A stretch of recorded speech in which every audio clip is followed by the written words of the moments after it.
Bonjour à tous et bonjour à vous, professeur de la Marche. Merci d'avoir accepté notre invitation Bonjour. à cette série d'interviews dans le cadre des JO de cette année à Paris, où une sélection de nos auteurs présente des livres et des articles qui sont liés à cette thématique du sport et qui sont disponibles chez SD Nation. Donc aujourd'hui, on va justement parler de votre livre qui s'intitule Activité physique adaptée et pathologie chronique. Mais avant tout, du Oui, c'est ça. coup, je vais vous demander peut-être de vous présenter brièvement pour nos auditeurs. D'accord, très bien. Alors, juste avant de me présenter, je voulais d'abord vous remercier de l'invitation que vous me faites sur un sujet bien qui me tient beaucoup à cœur, qui est l'activité physique. Ben, tout simplement parce que moi, depuis bien longtemps, je suis dans le domaine de l'activité physique. J'ai d'abord été professeur d'éducation physique et puis ensuite, je suis devenu professeur d'université et je travaillais dans le domaine de la biologie des activités physiques et sportives. Voilà. Donc aujourd'hui, je suis en retraite, j'ai le titre de professeur émérite, et puis je m'occupe d'une association sur l'activité physique et le cancer. Voilà. Bien, on est très ravis de vous avoir également. Peut-être qu'on va directement attaquer le sujet d'aujourd'hui, à savoir l'activité physique spécifiquement. Et par rapport à votre livre, ma première question serait quel est le contexte de l'activité physique en prévention primaire? Oui, ça c'est voilà, c'est un petit peu l'élément déclencheur. Le contexte de l'activité physique en prévention primaire, bien, c'est le fait qu'on a constaté, ce sont les scientifiques qui en ont fait le constat, que les populations, et en particulier les populations européennes et françaises en particulier, eh bien, manquaient beaucoup d'activité physique. Et que ce manque d'activité physique avait des retentissements sur la santé et qu'en particulier, on voyait se développer de plus en plus et de plus en plus tôt dans la vie des gens des pathologies qui n'arrivaient préalablement qu'à partir d'un certain âge. Par exemple, on trouve des gens avec un diabète de type 2 de manière un peu précoce aujourd'hui. On trouve aussi de jeunes personnes avec des cancers, en particulier des jeunes femmes avec des cancers du sein de manière précoce. Dernièrement, on en a vu une qui avait à peine dépassé les 20 ans. Donc, ce sont des choses qui n'étaient pas du tout courantes et qu'on trouve un peu plus fréquemment quand même aujourd'hui. Et que dans ce contexte-là, eh bien, on incrimine beaucoup l'activité physique. Et en particulier depuis qu'un article a fait beaucoup de bruit quand même, parce que les scientifiques, depuis longtemps, ont déjà publié sur le manque d'activité physique et ses effets, mais dans le Lancet, donc un journal de référence dans le domaine scientifique et médical, en 2012, et la revue donc a montré que l'activité physique, le manque d'activité physique était responsable de davantage de décès en Europe que le tabac. Et donc ça a quand même choqué beaucoup les gens. Et donc, depuis, de plus en plus, on s'est préoccupé donc, de remettre un petit peu les populations à l'activité physique. Et on le voit de manière très régulière. Il y a eu des efforts jusqu'au plus haut niveau politique dans ce domaine. Vous le voyez d'ailleurs sur les écrans aujourd'hui, faites une activité physique régulière, etc. Et il y a des incitations dans le domaine qui sont quand même assez fortes aujourd'hui. Alors, ce manque d'activité physique, c'est devenu vraiment une cause majeure, et reconnue comme telle, une cause majeure de développement de pathologies chroniques. Et c'est la raison pour laquelle eh bien, on essaye de pallier à tout ça en remettant les gens à l'activité. En particulier, l'activité physique vous permet de comment dirais-je, un peu normaliser, de contrôler un peu le poids, alors que le manque d'activité physique, ben, vous voyez la graisse, en particulier la graisse abdominale, eh bien, qui se développe et qui est plutôt un élément, enfin pas plutôt, qui est un élément délétère avec le développement de diabète, chez les diabètes de type 2, de pathologies cardiovasculaires, de cancer, d'ostéoporose, etc. Et donc, pour pallier à tout ça, eh bien, l'activité physique, on l'a démontré, on va sans doute en reparler pas mal, eh bien, on a démontré qu'elle avait des effets très importants. Donc voilà, ça c'était la première chose. Et puis aussi, de manière un peu plus récente, mais il y a quand même des collègues au niveau mondial et européen même qui ont fait des études sur les populations plus jeunes, par exemple, dans lesquelles on s'est aperçu que depuis pas mal d'années, il y avait une perte des capacités physiques des enfants et des adolescents, ce qui présage pas très très bien de l'avenir. Et cette perte d'aptitude, elle est très préoccupante parce que déjà, on sait qu'il y a des gens qui vont être prédestinés à porter des pathologies dans une population qui a tendance à vieillir quand même aussi de plus en plus. Donc, ce sont des éléments qui sont quand même particulièrement inquiétants. Voilà. Donc, les responsables de tout ça, eh bien, c'est le changement du mode de vie, le changement de comportement des gens. On a vu arriver la télévision qui a permis aux gens d'être assis devant leurs écrans. On a vu arriver l'ordinateur qui a beaucoup sédentarisé les personnes, même au travail, dans pas mal de, de professions, et même dans la plupart, eh bien, on peut dire que la robotisation en général a diminué de beaucoup l'activité physique. On peut prendre des exemples un peu partout, hein, même dans les tâches ménagères aujourd'hui. Donc, on a aujourd'hui une machine à laver, on a aujourd'hui une machine à laver la vaisselle, on a aujourd'hui des robots qui font l'aspirateur, et j'en ai vu même dernièrement qui faisaient les carreaux, qui faisaient les vitres dans les appartements. Donc, vous voyez que voilà, la population se sédentarise de plus en plus, et cette sédentarité, on incrimine beaucoup justement cette robotisation, on incrimine beaucoup le fait d'être assis en fait devant les écrans, qu'ils soient de télévision, qu'ils soient de l'ordinateur, et puis surtout beaucoup aujourd'hui les téléphones portables, les smartphones. Les smartphones, et en particulier dans la population, la frange de la population la plus jeune, qui justement est très à l'aise avec ce genre d'instrument.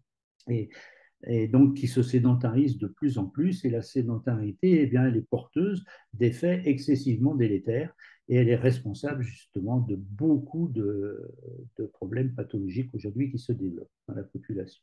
Donc le but du jeu en prévention primaire, c'est-à-dire prévention primaire, c'est pour la population en général, hein, porteuse de maladies. Donc, la population en général, eh bien, on essaye de faire en sorte que cette population se remette à l'activité physique. Donc, il y a toujours eu une frange qui faisait vraiment un peu de compétition. Donc, bon, voilà, c'est un peu l'occasion. On voit les Jeux Olympiques aujourd'hui. Donc, c'est l'occasion aussi de retourner vers les clubs. Mais on voit en même temps toute une frange de la population qui n'a jamais fait d'activité physique ou bien qui l'a abandonnée à partir d'un certain moment, par certains à l'entrée à l'université, d'autres en quittant l'université et en allant vers le milieu du travail, eh bien, ils ont arrêté l'activité physique. Et bien, ma foi, il y a eu les effets délétères qui sont arrivés derrière, avec le surpoids, éventuellement l'obésité, et puis le développement éventuel de pathologies. Et c'est ces gens qui sont sédentaires, eh bien, les remettre à l'activité physique suppose des activités physiques un petit peu particulières et qui leur soient adaptées. Voilà. Voilà ce que je D'accord. pense que l'on peut dire déjà en prévention primaire. Allez-y. Très bien. Non, j'allais juste rebondir sur votre réflexion de robotisation, peut-être, et dans ce contexte-là, justement en particulier, pour introduire ma question suivante aussi. Il y a la notion de l'activité physique adaptée sur laquelle vous vous appuyez aussi dans votre livre. Alors, peut-être vous pouvez nous en parler un petit peu plus et nous dire un petit peu quelles sont les bases fondamentales de cette activité physique adaptée. Oui, tout à fait, tout à fait, tout à fait. Donc, je vous disais déjà la première chose, on dit aux gens d'éviter avant de parler de l'activité physique adaptée, eh bien, on va déjà dire qu'est-ce que c'est que l'activité physique. Il y a une définition, une bonne définition qui a été donnée par l'Organisation mondiale de la santé, qui est toute simple. C'est tout mouvement des muscles squelettiques qui induisent une dépense énergétique. Voilà. Donc l'activité physique doit induire une dépense énergétique et si on augmente la dépense énergétique, eh bien meilleure est l'activité physique en quelque sorte. Et donc ça c'est l'activité physique en général pour tout le monde. Et l'activité physique adaptée, c'est une activité physique qui n'est pas orientée de la même manière qu'une activité sportive. L'activité sportive, on va rechercher la performance, on va rechercher à vaincre un adversaire ou des choses comme ça. L'activité physique adaptée, ça va être davantage de concevoir l'activité physique en termes de bénéfices pour la personne. Par exemple, on va dire, eh bien, on va essayer d'avoir une activité physique avec des effets cardio-respiratoires, avec des effets au niveau de la force musculaire.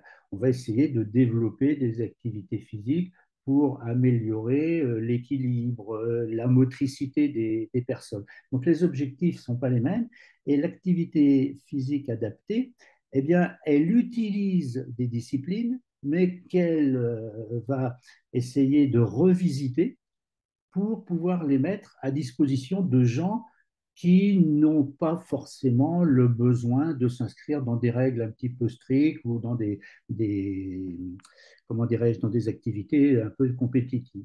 Et donc, cette activité physique, elle va adapter, elle va tenir compte de la personne, elle va être orientée vers le développement de ses capacités physiques.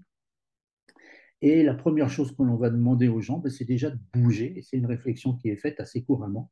Essayer de bouger et, si possible, de bouger plus et surtout de bouger mieux. Voilà. Et donc, quand on va dire aux gens de bouger et de bouger mieux, la première chose à faire, ben, c'est de ne pas rester assis. Ne pas rester assis pour essayer donc de lutter contre ces effets de la sédentarité dont on parlait juste à l'instant. Alors, ce qu'on demande déjà, tout bêtement, hein, vous avez vu ça un petit peu comme moi, eh bien, dans les entreprises, par exemple, au travail, on va demander aux gens de ne pas rester une matinée entière devant leur ordinateur.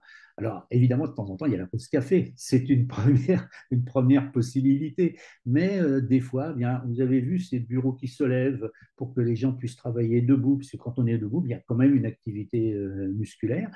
Et certains, ben, on va mettre la photocopieuse au bout du couloir, on va inciter les gens peut-être à prendre davantage les escaliers que les ascenseurs, des choses de ce type. C'est déjà une première approche.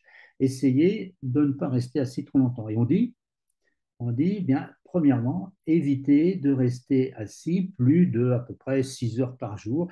Et plutôt que de rester assis, essayer de faire des pauses toutes les heures et demie à peu près. Prendre 3 4 minutes enfin en bougeant, quoi, au moins debout, éventuellement en marchant, 3 4 minutes toutes les heures et demie pour éviter ces effets de la sédentarité. Et donc l'activité physique adaptée, eh bien, elle va chercher à développer les capacités des gens pour améliorer la dépense énergétique, améliorer les capacités cardiovasculaires, améliorer la force musculaire, améliorer l'équilibre des gens, des choses de ce type-là, en tenant compte des possibilités de la personne, de son niveau un petit peu, de si elle a déjà pratiqué ou si elle a arrêté ou si elle a jamais pratiqué d'activité du tout. Donc c'est l'activité adaptée, ça va être ça. Et souvent, quand on parle de l'activité adaptée, elle est surtout orientée vers des gens porteurs de pathologies. Voilà. Là, on parle surtout de l'activité physique adaptée vers les gens qui sont porteurs d'une pathologie chronique. Voilà, pour les aider à lutter par l'activité physique contre les effets de la pathologie. OK. D'accord. Et donc, il y a peut-être des critères à inclure ou comment en fait il se fait le choix de l'activité physique adaptée et peut-être qui sont les acteurs aussi de cette activité? Les acteurs de l'activité Mm, physique adaptée, alors il y en a pas mal. Alors, l'activité physique en général, vous connaissez, il y a les clubs, il y a les entraîneurs dans les clubs, il y a des animateurs sportifs, etc. Donc, tous ces gens-là s'occupent de la population générale. Et puis, il y a déjà une première approche quand on s'adresse à des gens qui ne sont pas malades, mais qui sont des gens qui ont besoin d'activités spécifiques parce qu'ils n'ont jamais pratiqué, par exemple, et que leur objectif n'est pas du tout d'aller dans quelque chose d'assez rigide comme une activité compétitive ou quelque chose comme ça. Donc, ces gens-là, déjà, on essaye de mettre en place des activités adaptées et on demande que des gens aient une formation dans le domaine et il y a différentes formations qui se sont fait jour pour cela. Et puis, quand on parle d'activité physique adaptée en direction des pathologies chroniques, à ce moment-là, il y a des gens qui sont spécifiquement formés pour ça. Alors, quels sont-ils, ces gens-là? Eh bien, la voie royale, ce sont les gens qui ont fait les diplômes universitaires. Il n'y a qu'une seule voie, en fait, comment dirais-je, à l'origine, pour posséder ces diplômes. Ce sont les diplômes de STAPS, ces diplômes en activité physique adaptée et santé en STAPS, la licence qui donne le droit et le titre d'enseignant en activité physique adaptée qui permet aux gens d'avoir leur carte professionnelle pour prendre en charge donc des pathologies chroniques. Et puis il y a aussi, et ça c'est ça qui fait partie de la loi en France, il y a aussi des gens qui sont dans le milieu professionnel de l'activité physique et qui souhaitent se reconvertir vers un autre domaine. Et là, il y a des formations qui ont été mises en place, qui ne sont pas forcément, enfin qui ne sont pas même diplômantes. Comment ce sont ce qu'on appelle la formation continue de ces gens-là donc, il y en a pas mal maintenant, je crois, il y a quelques formations qui sont quand même très intéressantes dans le domaine sur le plan national, pour que les gens, à partir de leurs compétences dans l'activité physique et dans l'entraînement physique, eh bien, puissent maintenant prendre aussi des gens qui ont des handicaps pas trop importants, des incapacités pas trop importantes. Et par contre, dès que les incapacités deviennent plus fortes, eh bien à ce moment-là, il y a les professionnels de santé, bien évidemment, et puis les gens qui disposent d'une licence en activité physique adaptée. Donc voilà à peu Euh, près le... hmm, Très bien, très clair. Euh, et, euh, et donc, je passe aussi à ma prochaine question qui est plus peut-être spécifique à certaines populations justement spécifiques. Et comment l'activité physique peut-elle bénéficier à ces populations? Peut-être vous avez parlé de certaines maladies ou certains profils qui ont besoin peut-être d'activité physique plus adaptée. Oui, alors, là, alors, les populations spécifiques. Alors, il y a plusieurs types de populations spécifiques. On va parler peut-être des pathologies tout à l'heure, mais déjà au départ, dans les populations spécifiques, il y a déjà les personnes âgées qui constituent une population spécifique. Et parce qu'ils ont des problèmes déjà qui deviennent un peu particuliers, spécifiques à eux. En particulier, on connaît assez facilement les chutes chez la personne âgée, la perte de l'équilibre qui facilite les chutes. Donc, il faut essayer de lutter contre ce genre de problèmes et, par exemple, eh bien, développer, faire des exercices permettant de développer l'équilibre et puis travailler au niveau musculaire, travailler au niveau de la force des membres inférieurs, ce qui est un élément essentiel dans le maintien de l'équilibre. Il y a aussi les femmes enceintes qui constituent une population spécifique et chez lesquelles on recommande très fortement, mais là, toujours en relation avec le secteur médical et en particulier le gynécologue, bien évidemment, on recommande fortement une activité physique bien adaptée, pas trop, disons, pas intense, mais modérée, des choses comme ça. Et puis, derrière, il y a les gens qui sont porteurs de maladies chroniques. Et j'ai oublié les enfants. Bon, je pense qu'il faut qu'on parle peut-être un petit peu avant. Il y a les enfants et les adolescents qui constituent aujourd'hui un problème particulier parce qu'ils sont véritablement très sédentarisés avec l'avènement de tous les écrans. Alors, les écrans, ils existeront toujours, c'est leur génération, mais il faut essayer d'avoir deux choses en tête. D'abord, d'essayer d'éduquer, de faire comprendre la nécessité de ne pas être en permanence devant les écrans, mais d'avoir des ruptures et plutôt au contraire, d'avoir des ruptures qui favorisent l'activité physique. Pourquoi? Ben parce que ces enfants et adolescents, ils ont perdu beaucoup de capacités physiques. Dans le domaine de l'endurance, dans le domaine cardio-respiratoire, ce sont des gens qui ont perdu aux environs de 20% des capacités si on les compare à leurs parents et surtout par rapport à leurs grands-parents. Et dans le domaine de la force musculaire, c'est encore davantage, c'est plutôt autour de 25 à 30%. Donc c'est vraiment très très important cette perte des capacités physiques. Et là-dedans, les parents, ils ont un rôle à jouer pour essayer d'inciter les parents, les enseignants, etc., pour inciter à l'activité physique. Et puis ensuite, les pathologies chroniques. Alors, les pathologies chroniques, alors ça, il y a beaucoup d'études qui sont sorties toutes ces dernières années au niveau scientifique. L'activité physique est un élément très fort pour une vie en bonne santé. Parce qu'un des points qu'on n'a pas signalé encore pour l'instant, c'est que voilà, on dit souvent que la France est championne de l'espérance de vie. Alors ça, c'est vrai. On est en tête en Europe. Par contre, on est simplement au 10e rang quand il s'agit de vivre, comment dirais-je, en bonne santé, sans incapacité. Et donc, il y a pas mal de pays qui sont quand même devant nous. et qui sont sans doute davantage porteurs d'activités de ce type de pratique physique. Alors, dans les pathologies chroniques, qu'est-ce que l'on peut faire? Eh bien, quand les gens sont porteurs d'une pathologie chronique, dans certaines pathologies, quand le diabète, par exemple, n'est pas trop sévère, eh bien, on recommande en première intention aux gens d'aller faire de l'activité physique. Quand je discute, moi, avec des collègues qui sont dans le domaine des cardiologues, voilà, eh bien, ces cardiologues, en première intention, sur un certain nombre de choses, par exemple dans l'hypertension, eh bien, demandent aux gens d'abord d'aller faire de l'activité physique. Alors ça ne remplace pas du tout les traitements, mais c'est pour bien montrer que l'activité physique, eh bien, elle a un effet très très fort dans tous ces domaines-là. Et c'est la même chose, par exemple, aujourd'hui, alors moi je m'occupe peut-être plus particulièrement de personnes qui ont un cancer, mais dans le domaine du cancer, aujourd'hui, le cancer, c'est plus ce qu'on a appelé jusqu'à présent un soin de support, mais c'est un élément intégrant un élément qui est partie intégrante du traitement des gens. Pourquoi? Eh bien, parce que d'abord, quand on est en capacité physique, on va mieux supporter les traitements. Quand on supporte mieux les traitements, ben, ça permet de maintenir les doses qui sont données aux patients. Et quand on maintient les doses, on lutte mieux contre la maladie que quand on les diminue. Donc l'importance déjà de l'activité physique dans ce domaine-là est importante. Ça apporte beaucoup à l'espérance de vie des personnes. Et d'une manière générale, eh bien, c'est aussi un élément très fort pour tout ce qui va être leur qualité de vie, qui va être très largement améliorée.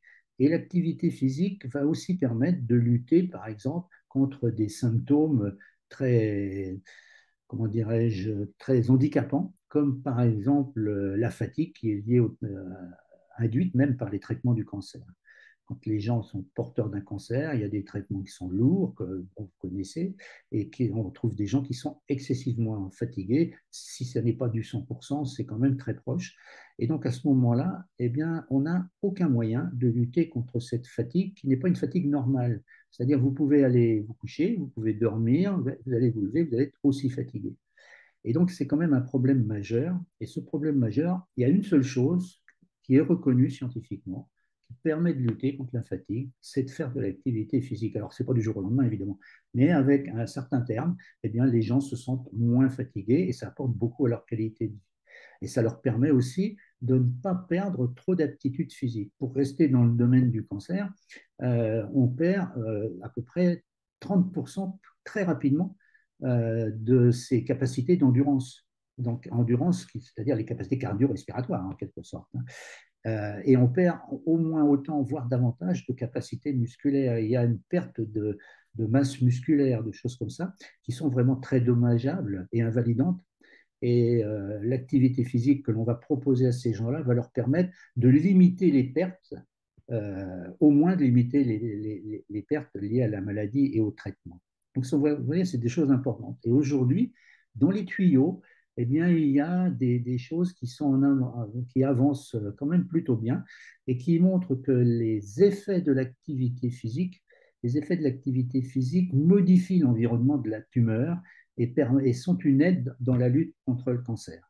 Alors évidemment, les traitements ont toute leur place, le problème n'est pas là, hein, mais c'est une aide très importante dans le traitement du cancer. Donc ce sont des points.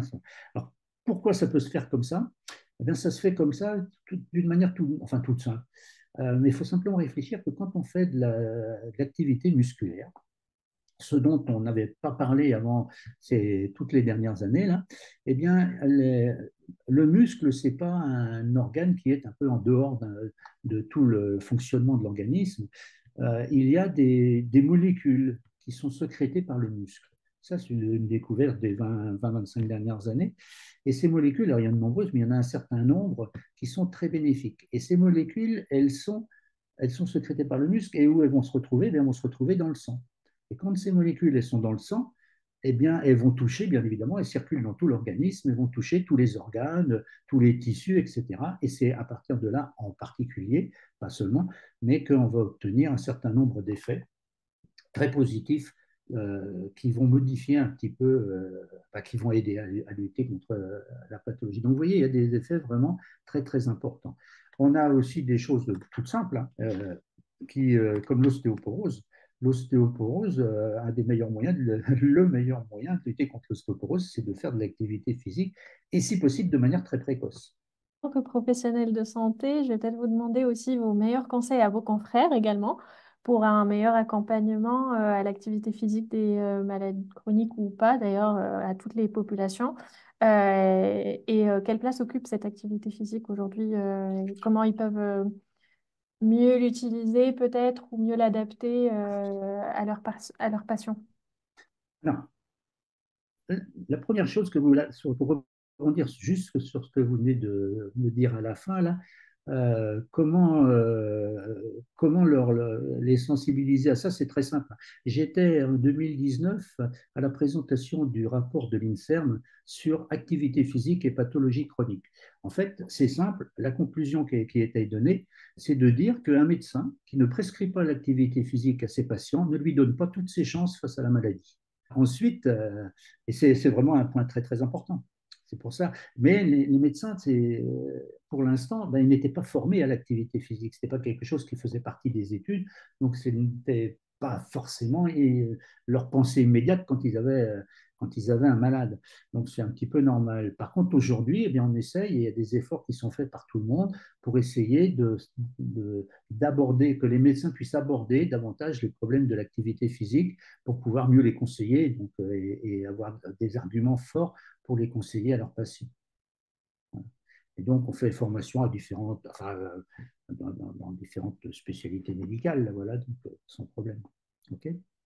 Et puis, les conseils, eh bien, les conseils, autrement, un des points qui me paraît majeur, moi, c'est que tous ces professionnels de santé pardon, aient une bonne connaissance des structures des structures qui peuvent proposer de l'activité physique et de l'activité physique adaptée. Et puis, une bonne connaissance aussi des gens qui encadrent l'activité physique. Parce que de pratiquer quelque chose, c'est bien, mais d'être bien encadré, c'est beaucoup mieux. D'abord parce qu'on va certainement mieux réaliser ce que l'on a à faire. Et en plus, eh bien, des gens qui sont spécialisés dans ce domaine peuvent vous faire pratiquer des activités variées et ça, c'est important parce que ça fait varier les contraintes, ça apporte des effets supplémentaires. Donc, ce sont des choses qui sont essentielles.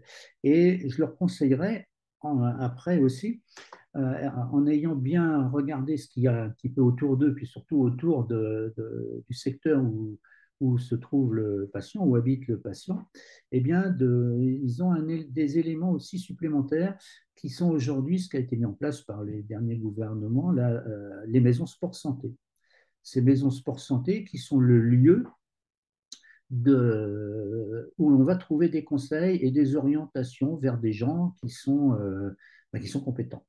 Voilà.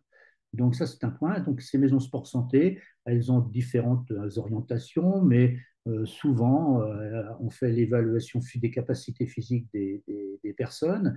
Alors, pas forcément malades, hein, c'est valable pour des gens, voilà, monsieur tout le monde qui ne connaît pas bien, ben, il peut se renseigner au niveau d'une maison sport santé parce qu'il veut reprendre de l'activité physique ou parce qu'il n'en a jamais fait.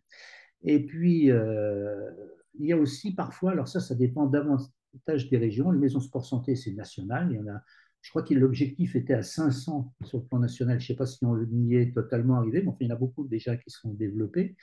Et puis, il y a, alors, dépendant davantage des régions, il y a tout ce qui est mis en place au niveau des agences régionales de santé, avec en particulier le plan sport, santé, bien-être. Par exemple, sur le plan breton, en dehors de formations spécifiques pour ces professionnels de santé et professionnels de l'activité physique, parce qu'il y a des professionnels de l'activité physique, comme je vous en parlais tout à l'heure, qui ont besoin d'une formation continue pour s'adresser davantage au domaine de la santé.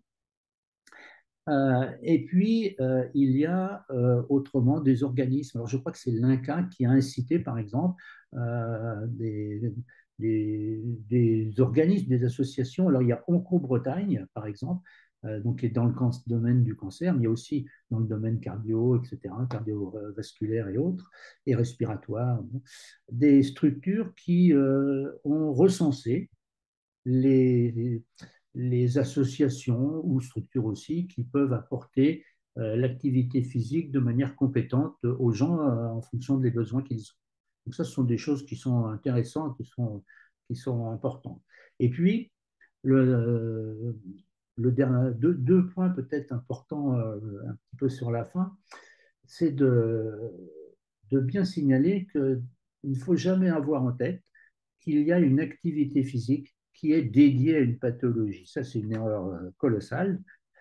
Par contre, toutes les activités physiques, alors quand je dis toutes, les activités, pas les activités à risque, hein, je ne parle pas forcément du saut à l'élastique, du ski, des, comment dirais-je, des, des, des escalades dans des montagnes ou des choses comme ça, enfin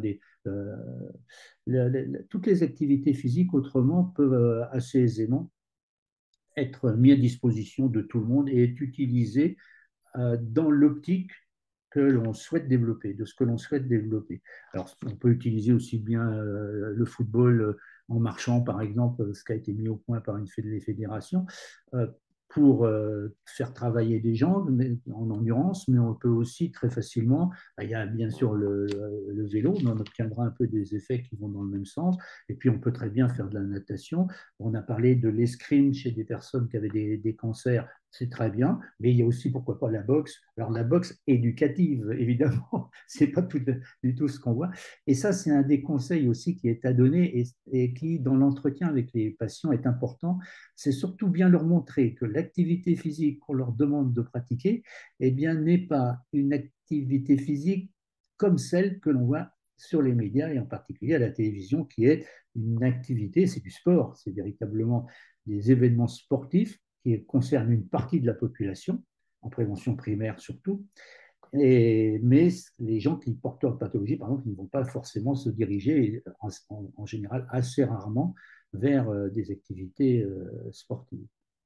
Et donc, ce sont des conseils qui sont importants, auxquels s'ajoute qu'il faut véritablement inciter à la régularité de cette activité physique.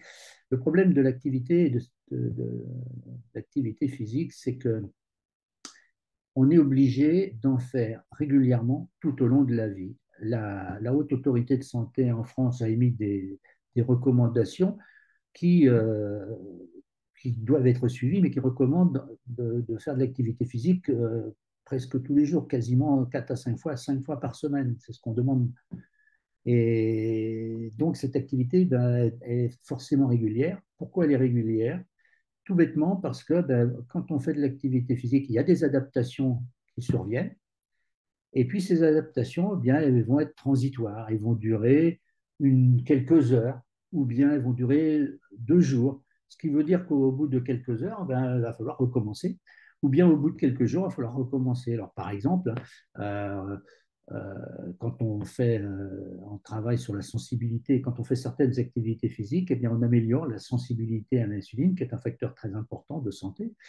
Eh bien, cette sensibilité à l'insuline, après avoir fait du vélo pendant 3 heures, on a montré que les effets étaient valables pendant à peu près 2 jours. Mais au bout de 2 jours, ben, ils disparaissent, donc il faut recommencer.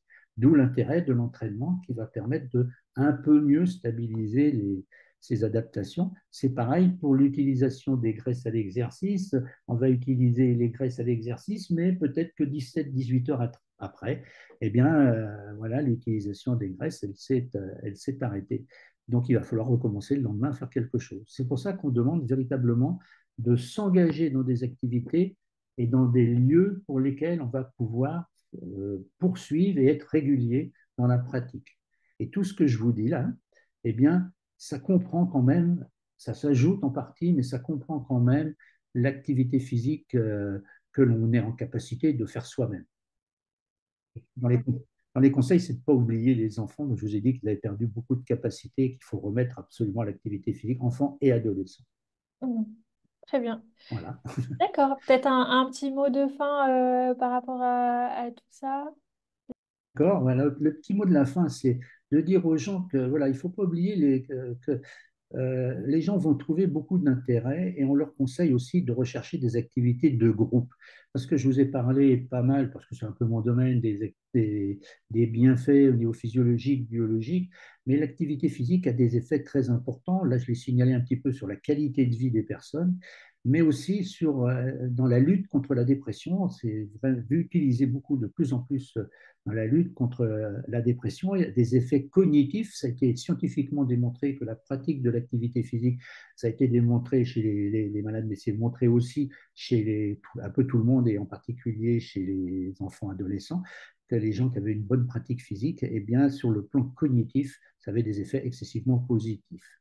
Et ça, c'est effectivement, comme vous l'avez dit, eh bien, on a essayé de répertorier un peu tout ça dans un ouvrage là, dont vous avez signalé le titre tout à l'heure. Et cet ouvrage, ma foi, au départ, il reprend un peu les effets de l'activité physique d'une manière générale, et puis, il essaye de donner quelques indications sur les recommandations qui sont faites par la Haute Autorité de Santé, que l'on rappelle et que l'on peut-être on complète en partie parfois. Et puis, il détaille par la suite, par un groupe de pathologies, les bienfaits de l'activité physique et comment pratiquer l'activité physique si on a des pathologies respiratoires, si on a des pathologies cardiovasculaires, si on a un cancer, si on a d'autres types de, de pathologies. Et ces recommandations, ben, dans ce bouquin, on a essayé de le mettre plutôt à disposition de tout le monde, mais surtout aussi des professionnels de santé et des professionnels de l'activité physique pour les aider, et en particulier les aider en ayant fait des fiches pour dire, ben voilà, quand on a telle ou telle chose, bon, pour les femmes enceintes, ben voilà à peu près les conseils que l'on peut donner, la manière dont on peut pratiquer l'activité physique, et puis aussi ben, les précautions qu'il faut parfois prendre. Voilà. Donc, voilà à peu près ce que ce livre, ma foi, qu'on a essayé de faire dans ce sens-là pour qu'il ait une visée à la fois un petit peu comprendre pourquoi il faut faire de l'activité physique et puis surtout après comment il faut le faire.